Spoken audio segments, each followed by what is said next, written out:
Cari maklumat dan berita politik yang bebas, kupasan yang tepat, panas. Dapatkannya secara eksklusif hanya di Jom Channel. Komitmen kami, pentasan berita Isnin hingga Jumaat. Berbicara dan isu semasa, kami garapkan secara langsung. Panel-panel berkaliber dan profesional. Interaktif, pandangan anda kami raikan. Jangan lupa bersama kami di setiap hujung minggu dalam edisi khas mingguan.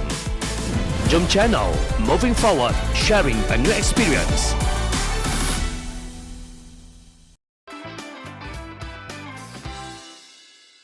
Yang cirit-birit Kerajaan Perikatan Nasional. Inilah fenomena yang tidak pernah berlaku di negara ini apabila Perdana Menteri Tan Sri Mahyadin Mat Yassin dimasukkan ke hospital kerana diserang diarrhea, warganet tidak melahirkan rasa simpati. Sebaliknya, ramai melancarkan troll dengan menggunakan hashtag PM Cirit, Kerajaan Cirit dan sebagainya. Itulah manifestasi rakyat memerhati. Namun, persoalan tentang kesihatan Mahyadin menimbulkan isu baharu tentang siapa pengganti beliau.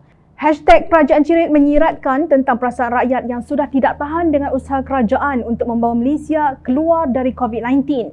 Nampaknya pakej ekonomi pemulih tidak mampu memulihkan imej PM ke-8 dan kerajaan PN yang terus menjunam, ujar Ahli Majlis Kerja Tertinggi MKT UMNO Datuk Dr. Puan Zarkashi di Facebooknya. Beliau mengaitkannya dengan tindakan rakyat menaikkan bendera putih. Apapun Kerajaan Perikatan Nasional lakukan sudah tidak menjadi, sudah terlambat. Kalau semakin banyak bendera putih naik, ia juga sindiran tajam kepada PM8. Elok PM8 sediakan pelan peralihan kuasa biar Parlimen tentukan, tegasnya. Menurut beliau, tidak wajar kuasa Putrajaya itu diserahkan kepada individu dalam bersatu. Menyentuh mengenai perkara yang sama, bekas pegawai khas Datuk Seri Najib Razak, Isham Jalil berkata apa yang patut dirisaukan ialah bilangan jangkitan COVID-19 yang kembali naik kepada 6,276. Hari ini satu dunia cerita berkenaan Perdana Menteri Malaysia cirit-birit. Yang pejabat Perdana Menteri jadikan punca cerita satu kes cirit-birit sindirnya. Beliau menasihatkan supaya kejadian yang menimpa Perdana Menteri itu tidak perlu diwar-warkan satu dunia.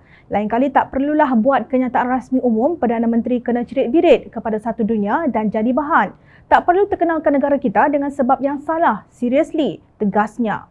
Setiausaha Agung Pakatan Harapan Datuk Seri Safruddin Nasution pula mengaitkan kejadian tersebut dengan titah Yang di-Pertuan Agong Al-Sultan Abdullah Ahmad Shah yang bertegas agar Parlimen bersidang sebelum 1 Ogos. Semalam Yang di-Pertuan Agong titah 2 speakers menghadap. Pagi ini, Rabu, Perdana Menteri sepatutnya menghadap sebelum mesyuarat. Perdana Menteri tak jadi menghadap dan dimasukkan ke hospital akibat cirit-birit. Kabinet pun tangguh, semoga cepat sembuh, katanya dalam satu hantaran di Facebook Rabu lalu. Sebelum itu, Yang di-Pertua Dewan Negara Tan Sri Rais Yatim dan Yang di-Pertua Dewan Rakyat Datuk Azhar Harun dititah menghadap Yang di-Pertuan Agong ke istana.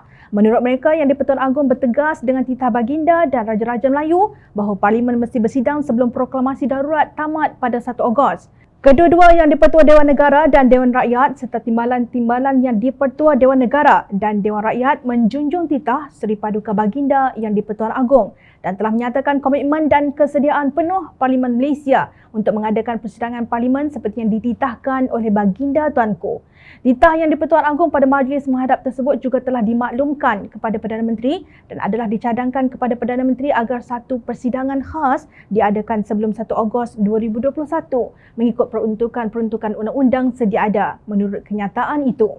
Setelah dititah untuk menghadap supaya membuka Parlimen, tiba-tiba kecoh satu dunia, Perdana Menteri kena cirit-birit. Tidak hairan, ia menjadi bahan. Menurut pakar-pakar kesihatan, anxiety atau kegelisahan boleh mengakibatkan masalah sistem pencernaan dan menyebabkan cirit-birit. Apabila anda cemas, hormon dan isyarat dari otak memasuki saluran pencernaan menyebabkan ketidakseimbangan kimia yang boleh mengganggu pencernaan yang menyebabkan cirit-birit dan gejala gastrointestinal yang lain.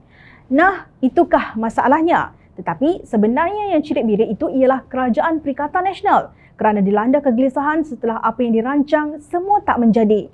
Yang di-Pertuan Agong pun enggan mengikut terunjuk gerombolan tebuk atap ini selain tersalah makan duit pembayar cukai yang tidak memilih mereka untuk menerajui Putrajaya. Semoga Perdana Menteri tebuk atap cepat sembuh kerana tiada lagi alasan untuk menangguhkan sidang Parlimen.